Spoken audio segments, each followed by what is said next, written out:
One of the most controversial things when it comes to woodworking is how do you price out your projects?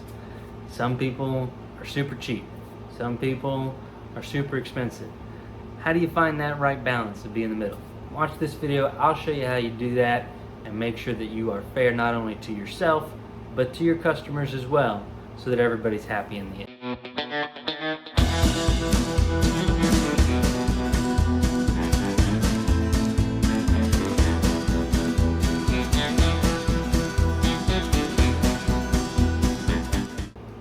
The first place you gotta start is materials. Each project is gonna have a different set of materials. You're gonna have, obviously, your lumber. Most likely you're gonna use plywood at some point. You need to make sure you take into account screws and nails and finish and glue, all this stuff that goes into the materials section of your project. What I like to do is price out the materials, making sure that I give myself a little bit of wiggle room in case I mess something up. Let's say I cut a piece too short, or if a piece when I measured was a little bit longer in actuality than when I pulled that tape measure the first time. Mistakes happen. You need to cover yourself for those mistakes that you're gonna eventually make. Let's say you pulled the tape and you thought it was 8 foot. You get there and it turns out it's 8 foot 1 inch or 8 foot 2 inch. Well, if you bought an 8 foot piece of material, you're out of luck because that ain't gonna be long enough. You're gonna need that 10 foot or that 12 foot piece of material. So make sure you give yourself a little bit of wiggle room there. Another thing to consider is you should go through your project in detail. Build it in your mind, write it on a piece of paper, put it on the computer, whatever works for you in that case, do that so that you can account for everything. Because what often gets overlooked is, some of the paint materials, filler, hinges if you're building cabinet doors, glue. You run out of glue, you need to go buy a whole nother thing of glue, stuff like that. Trim pieces, are you going to put shoe molding on it? Are you going to put a piece of baseboard on? Are you going to be able to reuse some pieces that you take off? Or maybe you're going to have to put a new piece on. All those things need to go into the materials. The other thing that often doesn't happen is when you go look up how much that piece cost. Let's say you look at it and it's a $75 sheet of plywood. Well, you have to pay taxes on that. So if you only put $75, now whatever your tax rate is locally, you're also paying the tax. So don't forget to account for the sales tax that you have to pay on those materials when it comes to pricing it out. Otherwise, if it's a small piece like a cutting board, yeah, maybe you're talking $5. But if you're doing a large project like a built-in, you're spending over $1,000, maybe $2,000 worth of materials. The taxes add up on that. So make sure you account for that. Give yourself that little bit of buffer. If it's a $75 piece, I'd say charge $80, Another thing when it comes to materials is if you can find a better price, go to a distributor. Go to the link in the description. I'll link you to a video I did about how to choose the right type of lumber. And that talks about going to distributors and finding more specialty wood stores. That'll give you a little bit better price usually if you can find a distributor and work directly with them. But you also got to understand, unless you're living local to one of those distributors, that's going to cost you time in order to go get it. So that goes into kind of the second thing we're going to talk about, and that's your labor. Labor is not just the time you spend physically working on that project. So whether you're in your shop or if you're on site, yes, that is time that you're working on it. That is labor, but going to get materials is labor. It requires time out of your day. And so if you are going to a distributor, that for me, my distributor is about 45 minutes away from here. And it is not a fast process when you go there. You're dealing with people going on forklifts, picking up all the materials, bringing it out, let you picking it out, and all that kind of stuff. So it's minimum half a day when I go pick up materials at a distributor, minimum. And if I have to go more than once to a different one here or there, it can become quite the ordeal. And I have to make sure that I account for that, because if I were sending an employee out to go get that, I'd have to pay them for that time. So I need to be paid for that time as well. That's me working, going to get those materials. So make sure you account for that when you are doing your labor, or you can put that either with labor or with materials, however you want to do it. But that time needs to be accounted for, because you can't get that back. The materials don't just magically show up. And if they are being delivered, then they're probably going to cost you money to ship them. So make sure you account for those things as well. When it comes to labor, here's how I look at it. I charge a certain price based on my experience on that job. So when I first started, my hourly rate was not where it is right now. And that's mainly because I was new. If I was the boss paying someone like me when I first started, I'm not going to give you $50, $60 an hour, because you are new to this. You're green, you know. As you get better, you should charge more, because you are becoming a more skillful worker. Make sure you charge based on your experience. And that should ideally help you when you speed things up. If you are a better worker, you may work a little bit faster because you know how to put things together quickly. So it's not necessarily an hours thing, it's more of an experience thing. Understand that being able to do things right the first time makes you more valuable, right? If you have to go back over and over and over again, which when I was first starting out, I had to go back, my hours that I actually put into a lot of those projects was way more than what I put into them now. But I charge more now, but I also don't make the mistakes that I made back then. So that's something you have to consider. The more you work, the better you get, the more you should charge. You are more valuable. But if you're just getting started, don't charge $75 an hour. That's a little bit crazy, because you're not worth $75 an hour if you don't have that experience. Take all those things into consideration when you are doing all your numbers. The other thing that often gets kind of forgotten when it comes to the pricing, and this would be our third thing that we really need to focus on, is I have a line item that covers my shop. So I have to pay rent at my shop, I have to pay internet at my shop, I have to pay insurance for my business. That obviously, is something that is a monthly due. It's a fixed cost. I have a CNC machine that I pay monthly.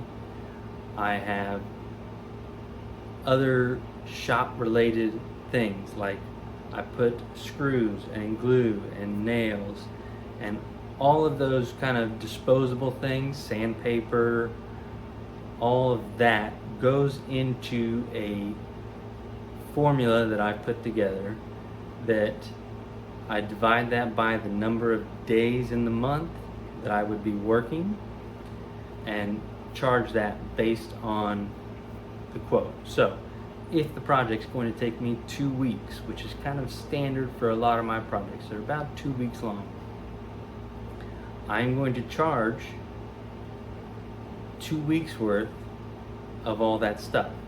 So my insurance, let's just say, is $175 a month. I divide that by the number of days that I would have working in the month. Obviously I work weekdays, every now and then I'll work a Saturday, but I divide it by all those weekdays that I'm working and put that into the formula. Same thing with my shop. I gotta pay rent at my shop, I gotta pay internet at my shop. All those things that allow me to work. If I don't pass that cost on somewhere, then I don't make any money. And that's something that I learned, as I've gotten through this, worked in this business for longer. You have to charge based on what you are doing. If you're not, you're gonna go under. Money doesn't just show up, and people don't want to pay all their money up front, and I don't blame them. I wouldn't want to pay it all up front either. So you need to make sure that you put those things into it, because people want you to be able to work at your shop. You know, if I'm doing a custom built-in, they don't want me working in their front yard. I've had to do that before I got a shop, but it's much less convenient for them and for you. So the shop, they want you to have insurance. You should have insurance. That needs to be paid for. I'm not paying out of my own pocket. That needs to be paid for. All of these things are something that often gets overlooked when you are pricing out your projects. The bulk disposable things that I talked about, glue, nails, screws, you're not going to count out the number of screws that you're going to use for each project. That's a little bit ridiculous. But if you say, hey, I go through about 500 screws a month, which is roughly what I do. One of those big containers of 500 of a couple of different types of screws. I go through about one of those a month, give or take. And so I price that in. You know, those cost money. They need to be paid for. That all goes into that. Making sure you have that line item will protect you when it comes to, you know, the time where you have to go out and buy a whole new thing of screws, a whole new thing of glue, and you're out of sandpaper, and all those things that need to be bought and used and are required for you to be able to run your business. If you don't account for those, you're going to be out of luck. So that formula that I created is pretty simple. You're just taking all of your monthly, pretty much fixed cost, and you are going to divide those by the number of work days that you have, and then each project, the amount of work that requires, that formula goes into it. So it's probably going to be, depending on what your costs are, $500 to $700 a week in order to pay for all of those things, because those things have to be paid for. So make sure you account for all those kind of hidden costs that are monthly bills that have to get paid. The other thing that I didn't take into account early in my career, and having grown up in this business now, you have to charge for profit. If the business does not make money, then you are just owning your job. And so that's something that I have learned over time. You need to make sure that you account for profit. If profit is not put in there, you are never going to be able to take a day off. Let's say you get sick. Let's say you get hurt. Let's say you just want to go on vacation, which most people like to go on a couple days vacation, maybe a week vacation, especially around the holidays. If you don't have profit mixed in, you are just being paid for the work you do, and you will never be able to afford to take time off. So it is important that you put a profit. What your profit is, it's really up to you. I would say stick in that 10 to 20% range, just so that you are making money. That'll help you in case there's any type of an emergency financially. Let's say your truck breaks down. Let's say, you get hurt. You just need to be able to have money put away in order to float you in case you are in trouble. Let's say you mess up on a job and you got to give a guy a big discount. Things happen. You should take care of your customers in that way. If you mess up, you should own it. But if you don't have money that you put away for that, then you're going to be in trouble. So put a profit line in there. And I put that profit line at the bottom after materials and labor and the shop cost, all that stuff. Then you put a percentage, right? Some projects it's going to be bigger, some projects it's going to be smaller number, but if you put a percentage, that's going to help protect you. That'll also allow you to take that time off. I always ran into that problem around the holidays. I like to have time with my family at the holidays. We visit my family, we visit my wife's family. I'll often do some sort of work around the house around that time, kind of work on my own place. Having that money to float me from my last job before Christmas to my first job after the new year, because I like to take those 2 weeks. That's the time that my wife has off, and so we usually take those weeks. Having that time, in the past, it was a struggle to get through that first project, to kind of get the ball rolling again. Since adding the profit margin in, now it's a little less stressful, right? You're a little bit less like, okay, I will be able to make it to that first project and keep that cash flow going. So put a profit in there. The other thing that I missed in that fixed cost is the taxes. Uncle Sam's going to take his money from you whether you like it or not. Payroll taxes, you know, if you aren't an LLC and let's say you are just working as a subcontractor, getting 1099s from other guys, well, guess what? Uncle Sam's going to come take your money at the end of the year, around tax time, right? So either way, you need to make sure you are accounting for the taxes. You know, here in the state of Florida, I pay the state taxes every month. I pay my federal taxes every month. And then I have annual taxes that I have to pay to the state just for the sheer fact that I own a business. Now, without getting political on the fact that taxes are a little ridiculous, those numbers have to be covered, right? As long as those taxes are in place, we have to pay those taxes. So that needs to be taken into account when you're pricing out your projects. If you're a smaller business or do smaller items like cutting boards and all those types of things, you pay sales tax. The customer usually pays the sales tax. When you go to a store and you buy something, you pay the sales tax, right? That business isn't covering your sales tax. You got to pass that sales tax on to the customer. And then make sure that you are taking that money that you have from those sales, from that sales tax, and you're putting it somewhere else so you don't get it lost in your head that, hey, this is my money or I can spend this money. You got to find a savings account or something so that you have that money when it's time to pay it, whether you're paying quarterly or monthly, however that works for you in your area. But you have to make sure that those things are taken care of and that they're priced into your budget. Now that we've kind of talked about all of the formulas that go into the pricing, you need to make sure that you're also kind of staying in where the market is, right?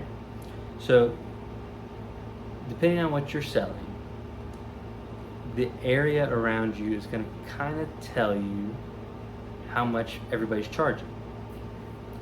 Do not be the type of person that's trying to undercut everybody and just put the lowest price out there.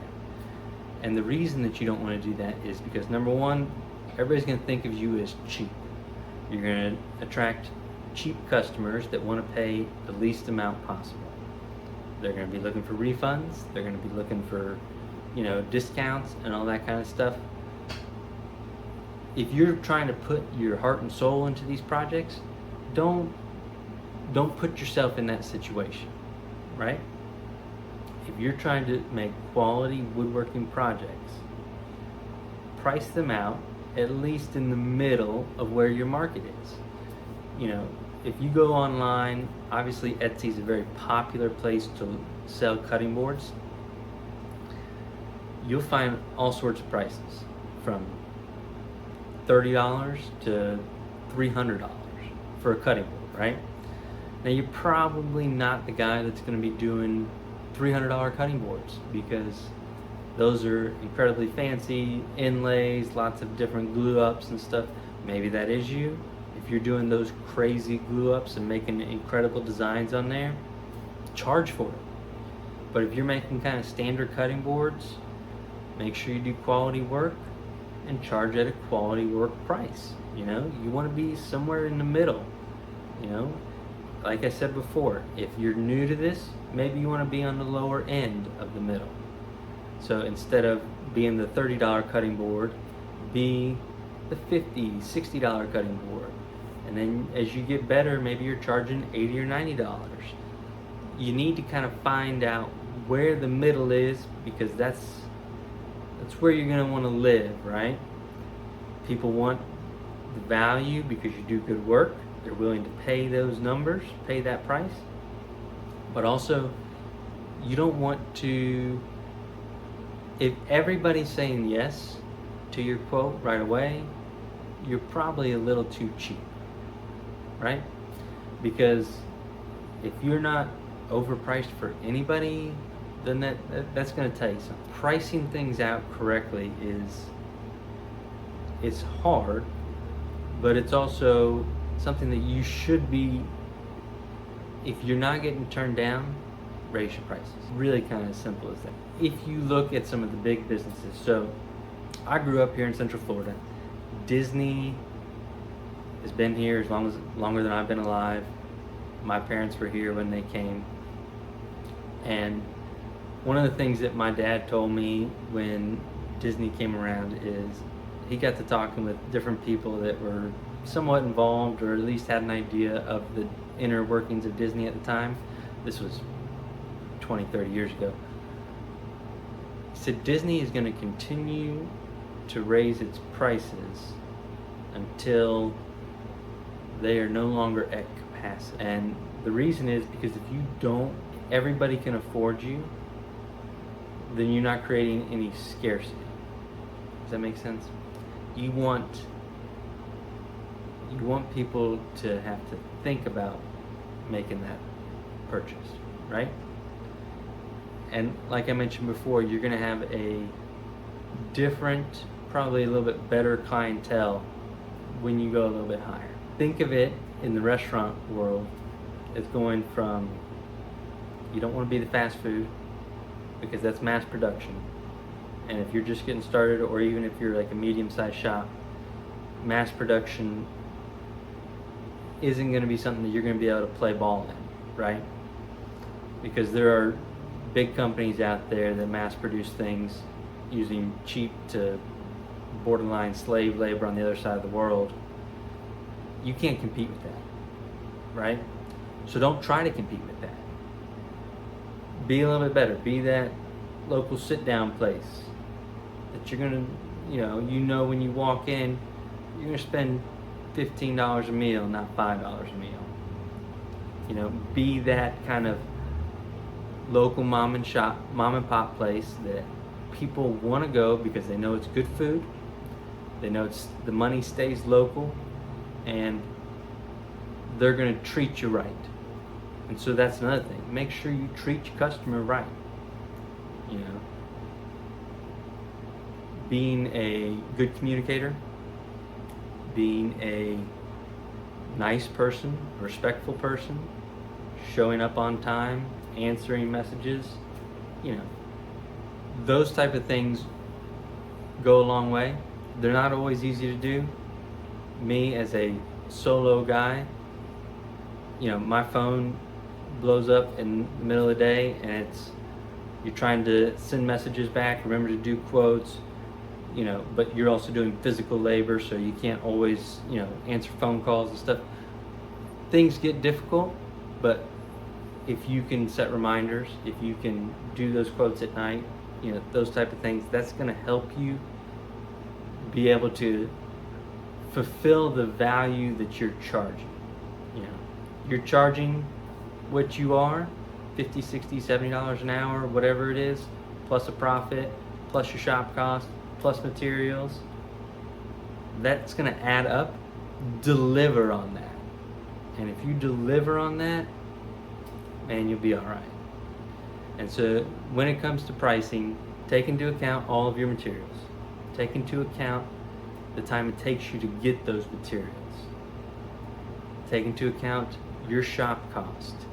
And that's not just the building that you work in, but make sure that you add that profit so that you can afford to be sick or take a vacation or, whatever it is that you want to do.